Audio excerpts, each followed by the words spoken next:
Bonjour à tous et bienvenue chez Locasmart. Je me trouve actuellement au Vietnam, dans le village de Thu Le. Donc on est arrivé hier au Vietnam par Hanoï. On est arrivé assez tard dans la nuit, puis ensuite on a pris un car justement qui nous a fait faire 5 heures de route pour arriver jusqu'ici, jusqu'à Thu Le. Donc là on est arrivé à Thu Le, on va faire une balade dans les rizières de Thu Le, dans la montagne de Thu Le. Je voulais juste vous faire profiter avec vous de ce magnifique paysage. Regardez-moi ça, c'est vraiment magnifique. Donc on va se balader aujourd'hui avec le guide dans ce magnifique paysage. Donc au programme, on a une visite du nord du Vietnam. Donc on a un circuit avec un guide qui va nous faire visiter justement le nord du Vietnam sur 9 ou 10 jours que je vais vous faire suivre dans cette vidéo. Après plus de 5 heures de car depuis Hanoï, on est enfin arrivé à Thu Le où on va séjourner dans ce magnifique hôtel. C'est vraiment très typique vietnamien, franchement c'est vraiment une ambiance incroyable. Là il commence à faire nuit mais je vais vous montrer de jour demain quand il fera jour comment c'est vraiment en montagne, en rizière, c'est incroyable. Mais en tout cas là on va bien se reposer ce soir déjà. On est vraiment bien immergé dans l'ambiance avec une petite baignoire typiquement vietnamienne. On va bien se reposer ce soir.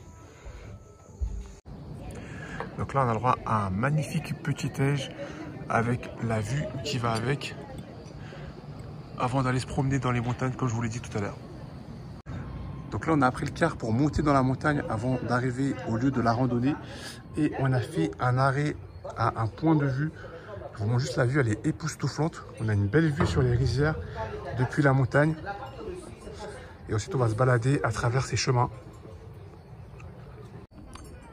Regardez-moi cette vue de plus près, si c'est pas magnifique. Il n'y a vraiment que de la nature à perte de vue. C'est vraiment magnifique. Avec ce joli drapeau du Vietnam juste ici qui flotte. On voit pas bien que le soleil. Mais c'est vraiment très magnifique.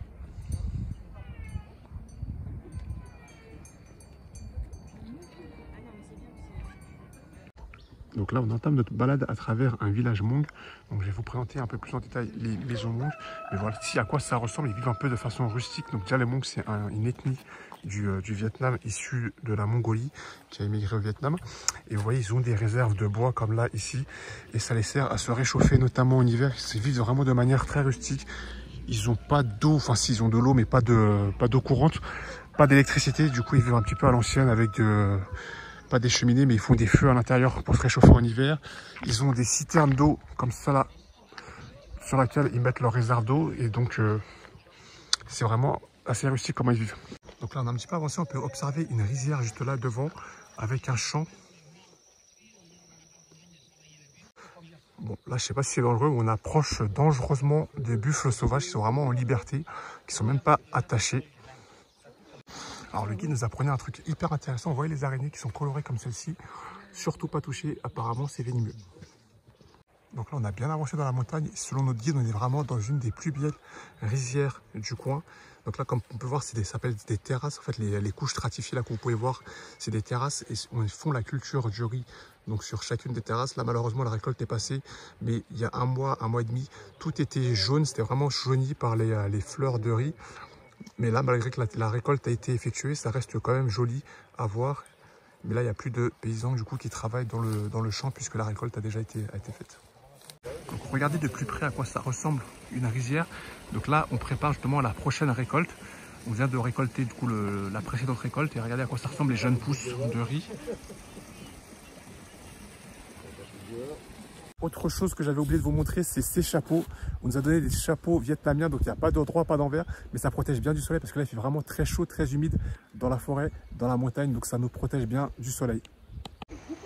Donc là-bas au loin, on peut voir justement un autre village depuis la vallée où on se trouve. Donc là on voit une femme Hmong qui est en train de pratiquer la récolte des mauvaises herbes afin de les donner justement à manger à ses animaux. Et comme vous pouvez le voir, elle porte la tenue traditionnelle des Hmong. Donc pour ce midi, on va manger dans un restaurant traditionnel vietnamien. Donc on va déjeuner des plats traditionnels vietnamiens. Si vous voulez faire un tête-à-tête. Donc j'ai eu l'info par notre guide, on est dans la région de Muang Con Chai, qui est considérée ici comme la plus belle région au niveau des terrasses de riz. C'est vraiment les plus belles rizières du pays dont je vous fais profiter.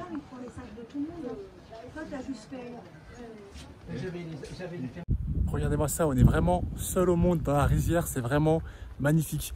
J'ai fait des rizières à Bali, mais je trouve qu'ici, franchement, c'est encore plus authentique. C'est vraiment naturel, c'est pas dénaturé par des activités touristiques. C'est vraiment magnifique, c'est vraiment à voir et à faire. Donc là, on va pénétrer dans un village Hmong juste ici. On va visiter des maisons Hmong. Donc je ne sais pas si on va pouvoir filmer à l'intérieur, mais on demandera directement aux habitants s'ils nous permettent de filmer leurs habitations. Mais de loin, on va voir à quoi ça ressemble à un village Hmong traditionnel. Donc là, on est en plein cœur du village. Je voulais vous montrer à quoi ressemble une maison Hmong traditionnelle. Donc ça se présente comme ceci. Contrairement aux maisons thaï qui sont sur pilotis, celles-ci, elles sont posées à même le sol, comme vous pouvez le constater. Et elles sont toutes en bois avec un toit comme ceci qui n'est pas plat, qui est fait de tôle en amiante, visiblement.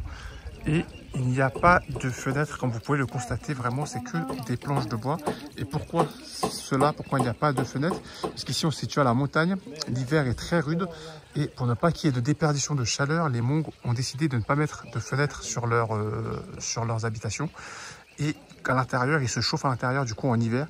Donc ils vivent dehors en été, enfin en période chaude comme cela, ils font leur cuisine à l'extérieur, mais pendant la période hivernale, ils font tout à l'intérieur, ils cuisinent à l'intérieur. Ils font des feux à l'intérieur, donc il y a de la suie à l'intérieur. Et cette suie permet de protéger le bois visiblement. Donc là, on a eu l'autorisation du guide de filmer. On va visiter une maison Hmong, juste pour vous montrer ce que je disais par rapport à l'hiver. Vous voyez les réserves de bois qu'ils font. C'est justement pour se chauffer l'hiver et aussi pour faire leur feu afin de faire leur nourriture. Je vais vous montrer l'intérieur de la maison Hmong à l'instant tout de suite.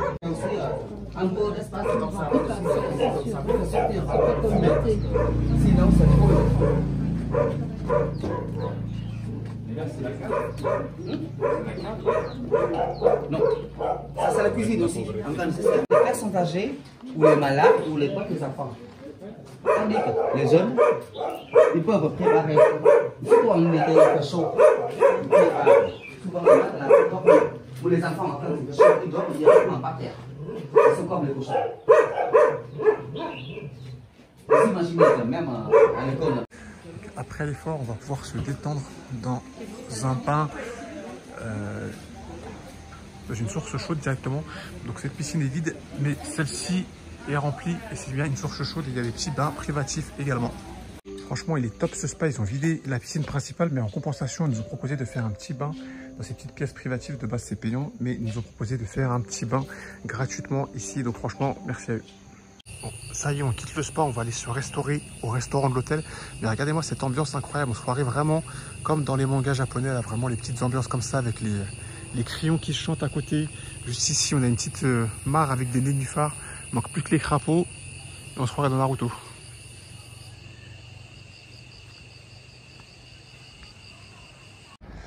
Donc ça y est, on s'apprête à quitter Touleu et ce magnifique resort. Et cette vue époustouflante, on va retourner du côté de Hanoï avec notre guide. Donc là, je vous remonte juste une dernière fois la vue qu'on avait depuis le resort. Juste en bas, là, on a les fameuses sources d'eau chaude où on était hier. C'est vraiment reposant au cœur de la montagne. C'est très dépaysant. Donc là, en quittant Touleu, on s'est arrêté avec notre guide sur un petit marché local pour nous montrer ce que consomment les Vietnamiens. Donc il y a vraiment un petit peu de tout. Et apparemment, la tradition au Vietnam, ce serait vraiment de faire les courses au jour le jour plutôt que d'acheter comme nous on fait les courses pour la semaine. Donc là, on se situe entre Hanoï et An Le. Et du coup, on s'est arrêté dans un champ de thé avec le guide justement pour voir à quoi cela ressemble. C'est vrai qu'on n'a pas l'habitude de manger ce... Il y a un truc qui s'écrase sous la langue et qui est gluant. Oui. Là, il y a une petite limace.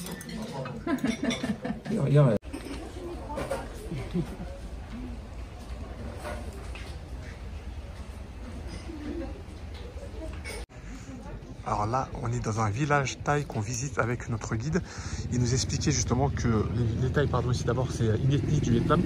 C'est à 54 ethnies au Vietnam et les Thaïs font partie des minorités, des ethnies minoritaires, contrairement aux Viet qui sont l'ethnie majoritaire. Et donc là, c'est vraiment une maison typique thaï, montée sur pilotis, avec des toits comme ceux-ci qui sont encore constitués en amiante. Donc là, on est toujours dans notre petit village thaï. C'est vraiment un village typique, vraiment un village de paysans, on va dire, sans être péjoratif. Vraiment, ils font leur propre culture et ils consomment leur propre culture. Là, par exemple, on a un champ de maïs Et là, je sais plus c'était quelle plante, c'est notre guide, mais en tout cas, voilà, c'est vraiment un village autosuffisant qui a ses propres cultures, quoi. Donc là, on est toujours sur le chemin de Hanoï. On fait un petit crochet pour visiter une maison typique locale chez l'habitant, chez qui on va déjeuner aussi également. Voici le repas traditionnel vietnamien que l'on va déguster. Et bon appétit. Donc là, on est de retour sur Hanoï. On va séjourner dans cet hôtel, le Luxe Paradise, qui est l'hôtel dans lequel on avait séjourné la première nuit. Je vous avais pas montré parce que je suis arrivé assez tard. Ça se situe en plein centre-ville, dans un quartier assez animé. L'hôtel est plutôt sympa, je vous le montrerai plus tard. Mais en tout cas, c'est plutôt pas mal où est-ce qu'on se situe. Donc on a pris 4 ou 5 heures de bus avant de revenir dans cet hôtel. Donc déjà, je vais vous présenter la chambre. Donc nous, on loge au 7e étage. On a le droit à une belle chambre. La première fois aussi, on avait le droit à une belle chambre. Et là, ce coup-ci, on a le droit à une vue. La dernière fois, on avait un mur qui nous obstruait la vue. Et là, ce coup-ci, on a une belle vue sur le fleuve directement depuis la chambre. Donc c'est plutôt pas mal. Franchement, c'est bien fait. C'est plutôt moderne. Moi, j'aime bien. En tout cas, loger comme ça en centre-ville d'Hanoï, c'est plutôt sympa. Je sais pas ce que vous en pensez. Donc on a un magnifique rooftop aussi dans l'hôtel avec une piscine sur le toit. Et comme je vous disais, la belle vue sur le fleuve, juste là. Donc on est vraiment bien situé dans la ville pour aller se promener le soir, ça va être sympa. Et ils ont surtout une belle petite salle de muscu. Donc là, il fait pas très chaud. Moi, je préfère aller faire un petit peu de sport avant le dîner plutôt que d'aller me baigner, surtout que l'eau n'est pas très chauffée. Donc je peux me faire une petite séance de sport, c'est sympa.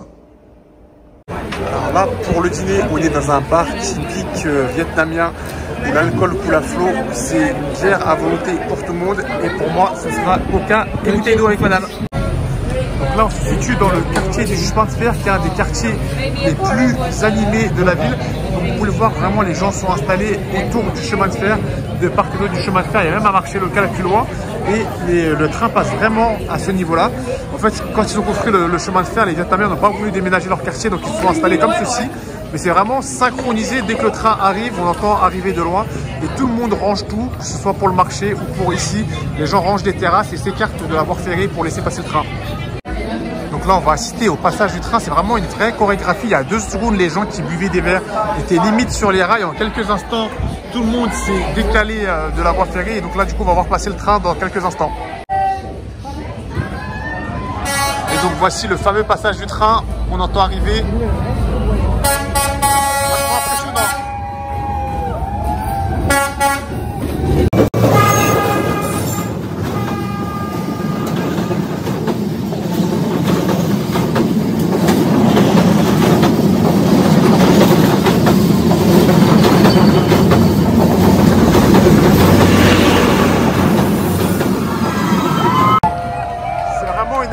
Touristique, comme vous pouvez voir avec l'ambiance que ça engendre. Il y a même du monde au balcon.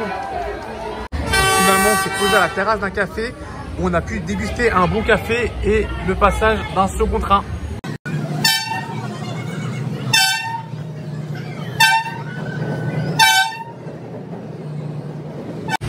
Et regardez qu'est-ce qu'on se trouve au Vietnam, des Range Rover customisés.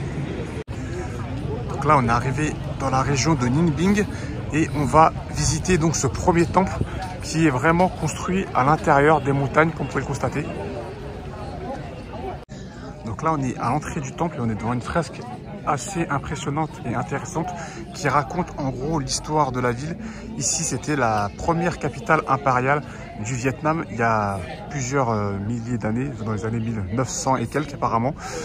Et ils avaient décidé de se loger ici. Pourquoi? Parce que c'était vraiment une forteresse imprenable. Ici, on est au cœur des montagnes.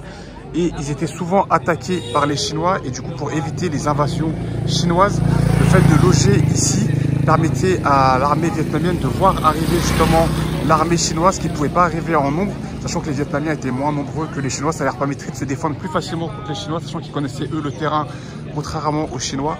Et du coup, ça les a permis de se protéger comme ça des invasions chinoises jusqu'à 1100 et quelques avant de déménager à la capitale actuelle qui est Hanoï. Donc là, on est rentré à l'intérieur du temple qui a été fait en hommage d'un des rois qui était représenté sur la fresque de l'entrée. Franchement, c'est super joli. Je ne sais pas si vous avez fait gaffe, de là-bas, il y a une première porte d'entrée où il y a 3 porte d'entrée dans la porte. Et à l'ancien temps, il n'y avait que le roi qui était autorisé à pénétrer dans le temple par la porte principale, donc la porte centrale. Le peuple devait contourner la porte par la droite. Pourquoi? Parce que pour eux, la porte centrale est considérée comme une porte divine et le roi, pour eux, était considéré comme le fils de Dieu. Donc, il n'y a que le roi qui pouvait pénétrer par cette porte-là centrale. Le peuple devait passer à gauche ou à droite. Donc là, on est près d'une stèle qu'on appelle le lit du dragon. Le lit du dragon symbolise une carpe qui s'est transformée en dragon. Et le dragon est le signe de la royauté ici au Vietnam. Donc c'était vraiment quelque chose de très précieux, de très sacré pour les Vietnamiens de l'époque. Et c'était vraiment quelque chose qui symbolisait la royauté à l'époque. Voici le temple qu'on a visité, qui a été érigé en hommage d'un de leurs rois. Malheureusement, je n'ai pas pu vous montrer l'intérieur, mais c'était très bien décoré avec des dorures, etc. Mais les photos étaient interdites à l'intérieur. Donc là, on est dans la cour du second temple qui est accolé au premier. Ce temple-là, ce coup-ci, c'est pas pour un roi qui a été construit, c'est vraiment un temple à visée religieuse. Donc on a un petit étang comme ceci, avec des carpes à l'intérieur.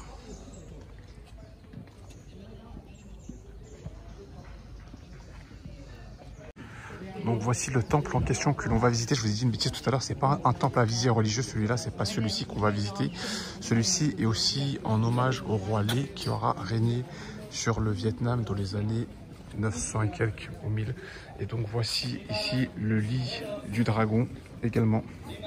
Donc là, on a le droit à une attraction touristique puisqu'on va faire un tour de barque sur le lac, là, comme ceci, avec un rameur à l'arrière qui va ramer pour nous. Donc je pense que ça va être super sympa de visiter un petit peu la région comme ceci. C'est intéressant, on a un rameur qui rame avec ses pieds. Là, malheureusement, il a arrêté. Ah bah tiens, quand je vous disais ça, regardez lui, comment il rame avec ses pieds. Incroyable. Donc là, on commence notre balade et on rentre dans la forêt. Regardez-moi ça, c'est pas magnifique ce paysage. On a quelques habitations là sur notre gauche. Je pense que c'est vraiment les personnes aisées qui doivent y habiter. C'est vraiment une très très belle balade. En plus, ça là, il est midi, donc il n'y a pas trop de monde. Mais sinon, ici, c'est plutôt noir de monde en règle générale. Donc ce village, c'est vraiment une attraction touristique. Je ne sais pas si vous les voyez au loin, mais ils ont reproduit des jeeps de la guerre du Vietnam. Et on peut faire un tour du village à bord de ces jeeps-ci. Là, ça fait quand même un petit moment qu'on rame sur ce fleuve. Et franchement, wow, c'est époustouflant. Regardez-moi ça. Là, on va rentrer dans une sorte de grotte. Vraiment magnifique. Donc là, on pénètre dans la grotte, comme je vous disais. Et franchement, c'est impressionnant parce que la température, elle chute vraiment drastiquement. Il faisait plus de 30 degrés là dehors, je pense, au soleil. Et là, on fait plutôt frais. Je dirais une dizaine de degrés, même pas à peine. Donc c'est vraiment très agréable après avoir cramé au cagnard d'être dans cette ambiance un peu plus rafraîchissante. Et là, au bout du chemin, il y a un temple vraiment posé sur le lac. C'est vraiment magnifique. Avec une sorte de mangrove juste en face. Un petit pont par là-bas. C'est vraiment très très joli, très reposant, très apaisant. C'est vraiment typique vietnamien. Donc cet après-midi, on va faire un tour dans les pagodes en vélo. Donc après quelques minutes de vélo, on est arrivé dans la fameuse pagode là juste devant nous. On va donc visiter. Il faut bien s'habiller, il faut bien se couvrir. Chez les Vietnamiens, il faut couvrir les bras et les jambes, du moins les épaules. Donc on ne peut pas venir épaules nues ni avec des shorts qui vont au-dessus du genou. Donc là, on est à l'entrée de la pagode et comme je vous disais, on ne peut pas venir dénudé comme ceci. Il faut vraiment venir bien habillé comme cela. Donc nous voici dans la fameuse pagode. Voici à quoi ça ressemble. Donc il y a plusieurs bâtiments dans lesquels on pratique le bouddhisme.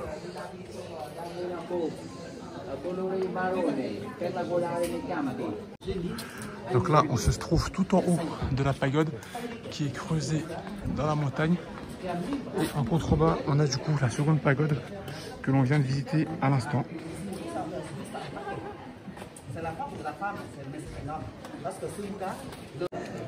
Sacrés escaliers n'empêche pour monter.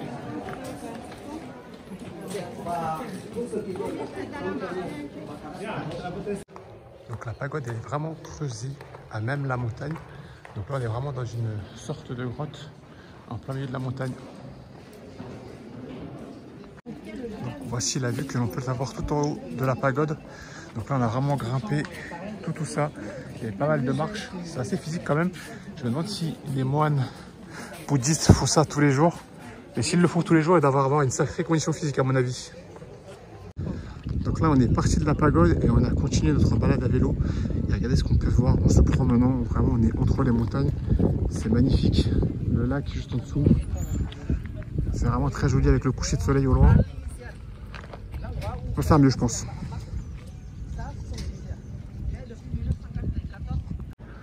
Donc là, on a changé d'endroit. On va loger ce soir à Minh Bin.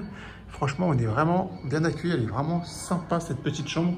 Encore une fois, avec une belle salle de bain comme ceci et une baignoire. En plus de ça, on a même une vue. On est au 10e étage de la ville. Donc là, on a une belle vue sur toute la ville.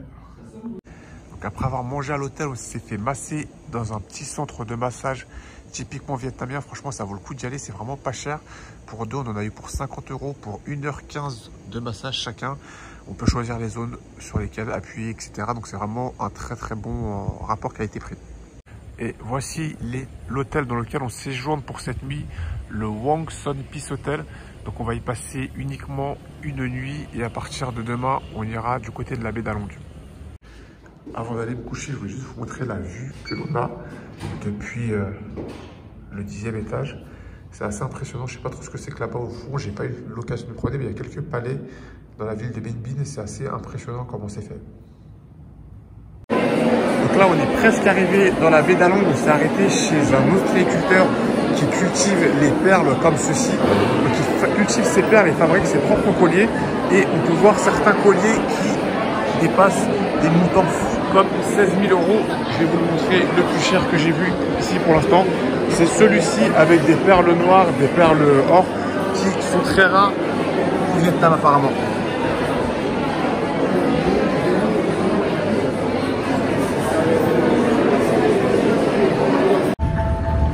Donc là, ça y est, on est arrivé à la baie d'Along.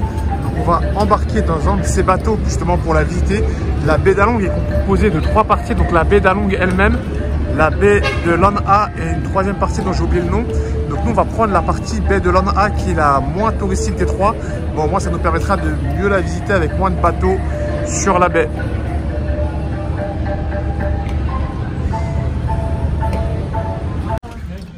Déjà le bateau sur lequel on séjourne, c'est celui-là, le Mon Chéri Cruise. Donc là ça y est, on a embarqué dans notre embarcation sur la baie de Lan A et on commence donc notre navigation. Je vous montre juste la vue panoramique que l'on a depuis le ponton du bateau. Franchement c'est plutôt joli, c'est vraiment magnifique. En plus de ça, on a vraiment un beau temps, un beau ciel dégagé. Donc on va bien pouvoir observer tout ça et pas trop de bateaux comme je vous le disais, postérieurement à la baie de Along même. Donc là on est presque seul au monde, c'est vraiment magnifique comme sensation. Et dans cet hôtel on a même droit à une petite piscine à l'arrière du bateau, ainsi qu'à un green de mini-golf tout en haut. Même au niveau de la cabine c'est plutôt pas mal, on a été surclassé en suite. Franchement on se croirait presque à l'hôtel, il n'y a pas à dire, c'est vraiment une belle cabine avec une petite terrasse. Déguster un petit café le matin, ça va être sympa, ça je pense. Directement avec la vue sur la baie. Waouh, magnifique. Et cet après-midi, c'est sorti en kayak sur la baie de Lan A. Donc là, on est en plein milieu de la baie de Lan A sur le fameux kayak. Franchement, c'est magnifique. On a l'impression qu'on est vraiment seul au monde. C'est très apaisant. On a quelques petits problèmes de direction, donc on va faire demi-tour, mais c'est plutôt sympa comme activité. Là, on vient de remonter sur le bateau après l'activité kayak, mais regardez-moi la vue que l'on a depuis, c'est vraiment magnifique. On peut s'y baigner dans cette baie, c'est pas trop désagréable, c'est vachement sympa. On nous apprend à faire des roues de printemps vietnamiens. Et voici comment on sert. Voilà, on amasse un peu et on va faire le côté plié pour rouler la farine, ça c'est facile. Orange sign. Actually, when you finish, you can see the orange sign in the. Plus c'est joli. On peut déposer un fond du cœur. And folding both sides here, a rice paper. Remember that. And the other side. And keep rolling again. Et voilà. Voilà. Mais chez moi, You're comme je all le inside fais, here. j'ajoute Right? aussi du So sésame that means you can et de cacahuètes écrasées. Ça donne plus de bon goût. Coming with me. Et voici le résultat fait maison. Et bon appétit. À l'heure du dîner, c'est vachement sympa sur la baie d'Along. Comme vous pouvez le constater, tous les bateaux sont illuminés comme ceci. Il y a vraiment de très belles couleurs malgré qu'il fasse nuit. En plus de ça, il y a une très belle lune qui nous éclaire, donc c'est vachement magnifique.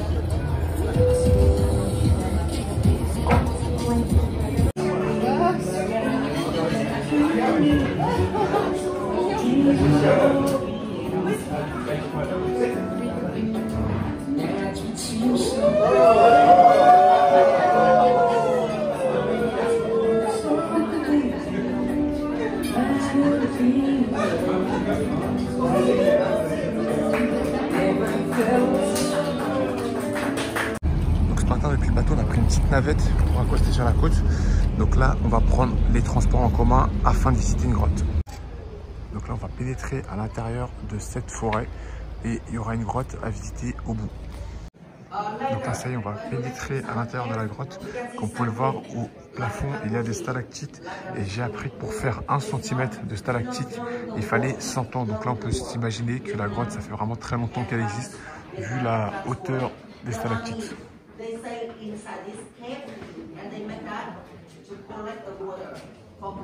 Alors franchement la grotte elle est vraiment très étroite.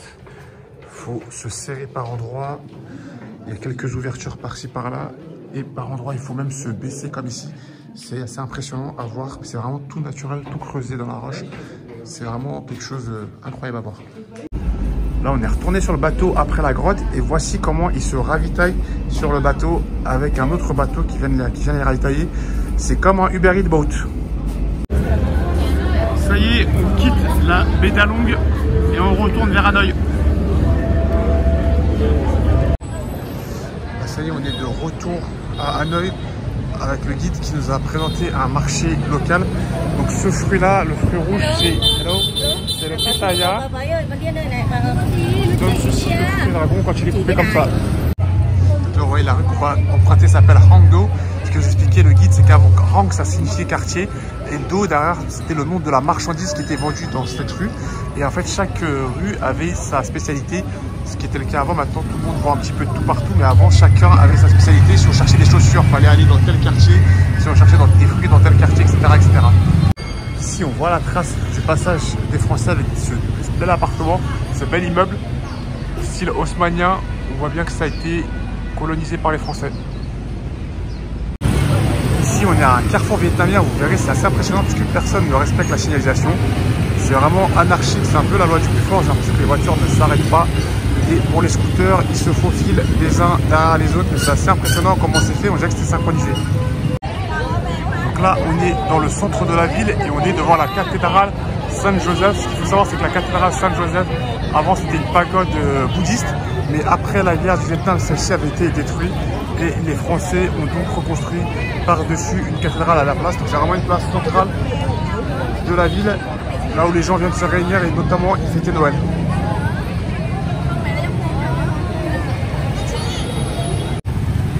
On a une école catholique et chose que je ne savais pas, c'est que les catholiques représentent quand même près de 9% de la population vietnamienne. Excusez-moi, c'est celle-ci l'école catholique et non pas celle juste avant, j'avais un petit peu de retard sur le guide. Donc comme vous pouvez le voir, la croix juste au-dessus, avec la photo de Jésus tout en haut, c'est donc ici l'école catholique de Hanoï. Donc là ce soir on a quartier libre pour notre dernière soirée à Hanoï. Donc on est parti se balader dans le quartier du jardin botanique qui malheureusement est fermé en soirée. Et du coup on va manger dans ce restaurant là qui est un restaurant indonésien. L'année dernière on a fait Bali, du coup ça nous manquait un petit peu la nourriture indonésienne, donc on va manger indonésien.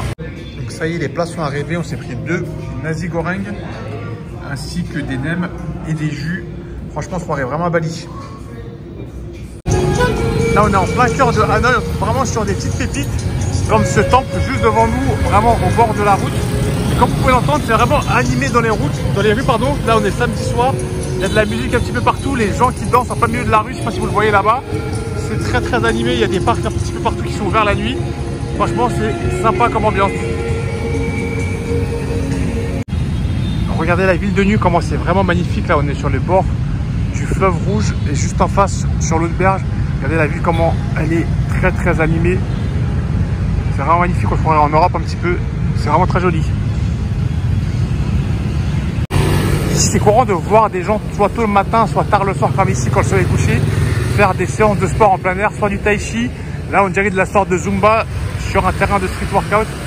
Vraiment, tout le monde, à tout âge, vraiment tout le monde s'entretient physiquement et c'est vraiment très bien.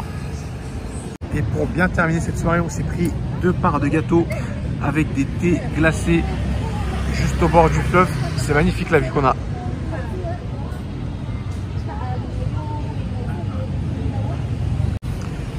Donc là, c'est notre dernier jour à Hanoï. On va donc visiter cette pagode jaune qu'on voit là, ici, au loin. Donc là, on s'apprête à rentrer dans la pagode nationale. Donc c'est la pagode nationale, celle-ci, la plus vieille pagode de Hanoï. Elle a été construite en 514. Comme vous pouvez voir, cette pagode est jaune. À l'époque, avant 1945, personne n'était autorisé à utiliser le jaune, à part ici pour la pagode nationale. Pourquoi? Parce que le jaune, c'était la couleur de la famille royale. Donc personne, à part la famille royale, ne pouvait utiliser le jaune. Donc là, on vient de pénétrer dans la pagode. Regardez comment c'est magnifique, vu de l'intérieur. Et de très belles décorations. Et notre guide nous expliquait que ce panneau-là, ça représente quoi pour eux? Ça représente la roue de la vie. Pour les bouddhistes, il se réincarne à l'infini. Et les différents points tout au long de la roue, ça représente les différentes réincarnations. Et ça se fait une sorte de roue. Donc on est pour eux destinés à se réincarner à l'infini. Et on va faire une sorte de roue de la vie. Là maintenant, on est dans le jardin de la tour. Je vous montre un peu à quoi ça ressemble.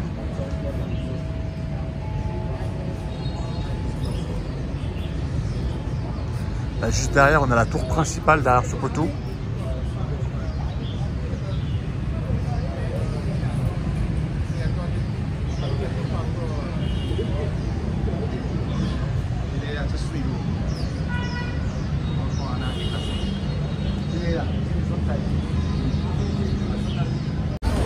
Donc là, après la pagode, on a changé d'endroit. Maintenant, on va visiter ce temple qui est un temple confucianisme. Donc le confucianisme, c'est différent du bouddhisme. Et donc du coup, on va vite visiter un temple de cette, je sais pas si on peut dire religion, mais de cette culture en tout cas.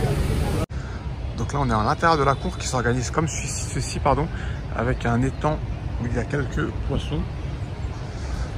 Je vous montre un peu le jardin. C'est plutôt calme, c'est plutôt apaisant, c'est plutôt reposant. Je pense que ça va bien avec cette culture. Et après la première cour, il y a une seconde cour qui est à peu près similaire à la première, avec un grand étang et un petit peu de jardin. C'est vraiment joli à voir. Donc là, on est dans la 3e cour du temple. Et comme vous pouvez le constater, il y a pas mal d'étudiants qui sont déguisés, enfin qui sont habillés avec leur habit de diplômés, alors que c'est pas encore l'heure de leur diplôme. Mais apparemment, c'est quelque chose qui porterait chance de venir ici et de prier pour avoir son diplôme avec son habit d'étudiant. Et moi, je trouve que cette cour, c'est vraiment la plus belle.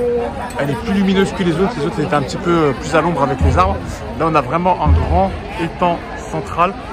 Et c'est vraiment une belle forme carrée. Franchement, c'est très symétrique. C'est vraiment très joli.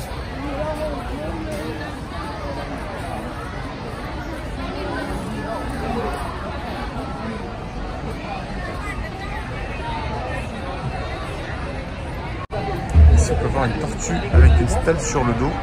Ceci représente la longue vie dans la culture de Confucius. Là, on atterrit enfin dans la dernière course. Comme vous pouvez le constater, il y a vraiment pas mal de jeunes étudiants déguisés avec leurs costumes de diplômés américains.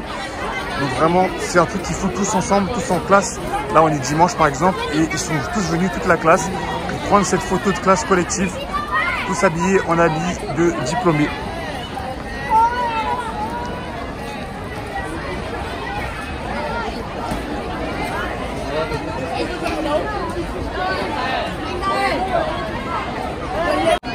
Et là, dans ce temple, ici au fond, c'est donc ici qu'on vénère le confucianisme. Là, on voit une prière traditionnelle du confucianisme animée par ce monsieur. Alors là, je sors du temple confucianiste, j'ai vraiment du succès. Je crois qu'ils n'ont jamais vu et un noir et deux un maillot de Manchester. Tous ils me prenaient pour un joueur de foot. Ils me prendre des photos avec eux. C'était assez marrant. Dans ce four, on y brûle des faux billets. Pourquoi? Parce que dans le confucianisme, on pense qu'on volant des faux billets, ceux-ci vont devenir de vrais billets dans la vie. C'est-à-dire qu'après, ça va porter bonheur afin de gagner plein d'argent. Donc là, on est à la sortie du temple. Il y a vraiment de plus en plus d'étudiants qui prennent la traditionnelle photo avec leur habit de diplômé. Donc là, on est rentré dans une dernière pièce avant de quitter le temple. Moi, je trouve que ça fait très ambiance japonaise, shintoïste. Je sais pas ce que vous en pensez, même au niveau des calligraphies. Je connais pas trop cette écriture, je sais pas c'est quelle langue. Je sais que les Vietnamiens n'ont plus d'idéogramme, maintenant ils utilisent uniquement l'alphabet, notre alphabet, l'alphabet européen.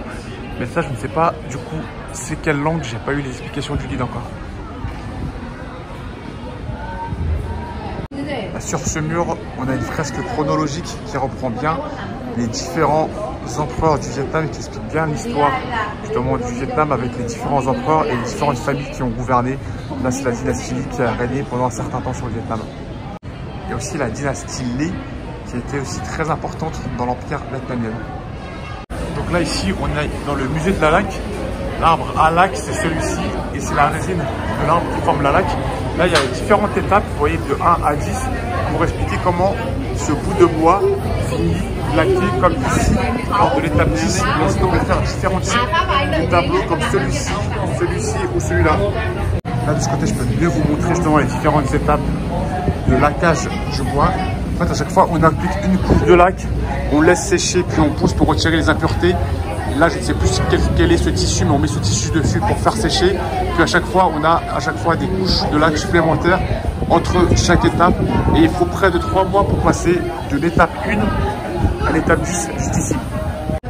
Je vais vous montrer quelques œuvres qui ont été faites grâce à la laque, justement. Tout ça, c'est du bois laqué. Et regardez qu'est-ce qu'on peut faire justement comme peinture grâce à la laque sur le bois. C'est vraiment magnifique. De l'autre côté, juste derrière cette porte dans la boutique, il y a vraiment de très belles œuvres. Malheureusement, on n'a pas le droit de filmer, donc je vais déjà vous montrer celle-ci. Mais c'est vraiment magnifique. C'est vraiment un musée, cette boutique.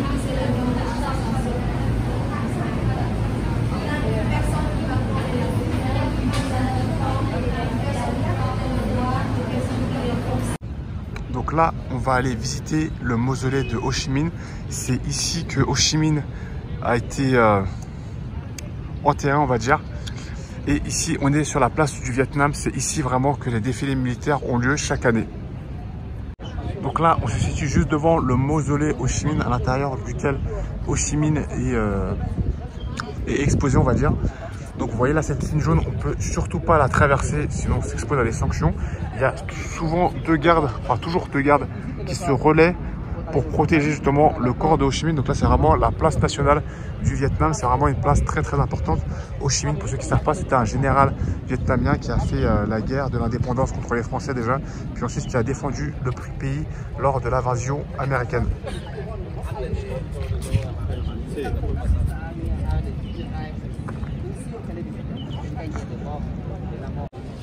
Donc dans le même espace que le mausolée Ho Chi Minh, il y a donc cette pagode qui a été construite juste à côté, avec une sorte de petit jardin qui l'accompagne.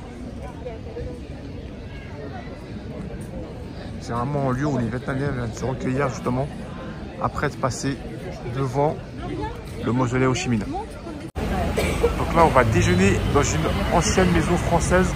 On peut le reconnaître à son architecture justement avec les toits en tuiles.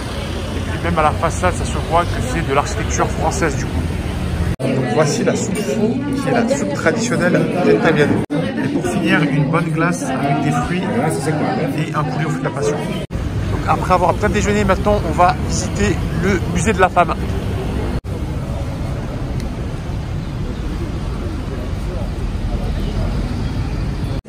Là on est à l'entrée du musée de la femme. Regardez-moi cette expression, si c'est pas beau tout ça.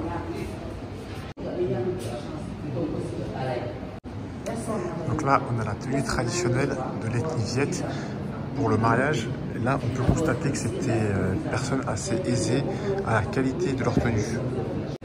Donc là, voici la tente d'une ethnie thaï. Donc voici à quoi ressemble la femme de l'ethnie thaï. Et voici les tentes sous lesquelles dorment souvent le couple marié de l'ethnie thaï. Ici, on peut voir la tenue traditionnelle d'une femme de l'ethnie Hmong. Celles-ci se remettent au travail peu de temps après l'accouchement et souvent elles travaillent comme ceci avec le bébé attaché dans le dos et celui-ci arrive malgré tout à s'endormir selon les viettes. Ils arrivent quand même à s'endormir même en travaillant sur les champs de riz au soleil. Donc là on peut voir le travail pénible effectué par les femmes au champ ainsi que les différents outils qu'elles utilisent pour travailler au champ. Ici on a une belle fresque qui représente la vie traditionnelle au village. Et ici, on a un moulin à maïs. On mettait les épis de maïs ici pour ensuite recueillir uniquement les graines de maïs, comme ceci, les épis, et on récoltait du coup le maïs retiré de son épi. Grâce à ce moulin, ça nous ferait aussi de la farine de maïs. Sur ce mur, on a créé ce mur pour justement rendre hommage aux femmes qui ont combattu, qui ont resté pendant la guerre au Vietnam. On appelle ces femmes les mères héroïnes. Souvent, elles ont perdu des maris, des enfants, mais elles sont quand même combattues, elles ont quand même aidé l'armée. Et du coup, on leur a fait ce mur-là avec leurs portraits pour justement leur rendre hommage. Comme vous pouvez le constater, la plupart de ces femmes ont été décorées militairement. Et après la mort de leur mari ou de leurs enfants, on leur a alloué des pensions militaires. Mais celles-ci n'étaient pas forcément suffisantes pour subvenir à leurs besoins, sachant qu'elles étaient assez âgées. Elles avaient surtout besoin d'aide justement pour leur vie au quotidien, mais elles n'avaient plus d'hommes à la maison, plus de mari, plus d'enfants pour les aider au quotidien.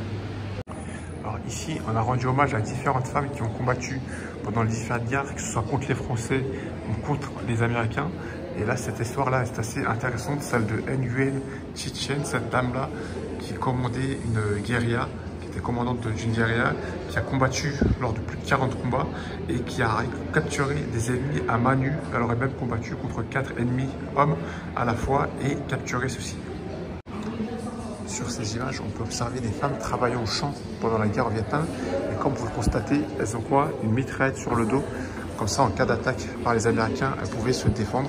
Mais c'était non seulement des agricultrices, mais aussi des combattantes. Elles faisaient les deux, elles travaillaient au champ et en même temps, elles combattaient les Américains pendant la guerre du Vietnam.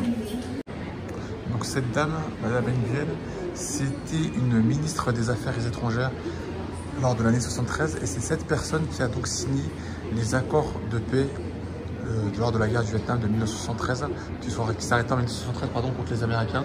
Elle est venue à Paris et a négocié justement ces conditions pour libérer les otages américains afin de cesser la guerre au Vietnam. Ici, on peut voir les tenues traditionnelles de différentes ethnies vietnamiennes à différentes époques. Celui-ci, comme vous pouvez le voir, il a l'air assez vieux, il date de 1962. Et donc du coup, ça représente bien la culture vietnamienne, justement l'évolution des tenues traditionnelles avec le temps.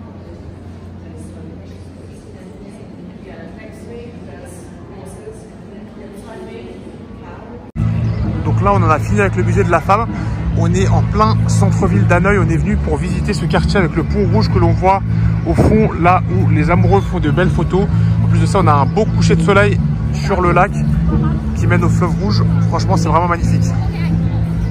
Alors, depuis tout à l'heure, on croise des gens comme cette dame-là qui sont déguisés. J'ai l'impression qu'il y a un spectacle de cosplay. Là, comme vous pouvez le voir sur la scène, on a des gens déguisés en ninja qui jouent des scénettes. C'est vraiment assez impressionnant.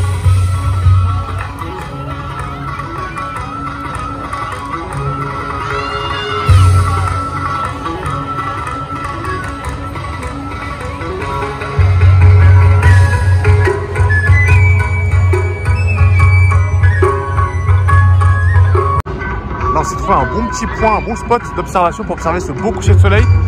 Toujours à côté de ce pont rouge où les amoureux viennent faire des photos traditionnelles. Et on n'est pas loin du coup du festival que je vous disais d'animation japonaise où les gens viennent déguisés en cosplay. Là, on a avancé un petit peu dans la rue. On est toujours en bord du lac. Et ce qu'on a, on a un terrain de streetball où ça joue au basket. Franchement, c'est plutôt pas mal. Il y a vraiment une très bonne ambiance dans cette ville. C'est sympa. Là, ici, il semblerait qu'il y ait une cérémonie traditionnelle. J'ai l'impression qu'il y a des animations à chaque coin de rue là ce dimanche. Je ne sais pas ce que c'est pour eux le 17 novembre, mais en tout cas, c'est comme une fête nationale. Il y a vraiment beaucoup d'animations.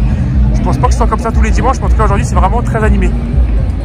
Là, j'ai l'impression qu'il y a un défilé qui représente la guerre du Vietnam contre les généraux chinois, juste là. Et j'ai pas les explications du guide, là, on est en mode quartier libre. Donc, je pourrais pas vous le confirmer avec certitude.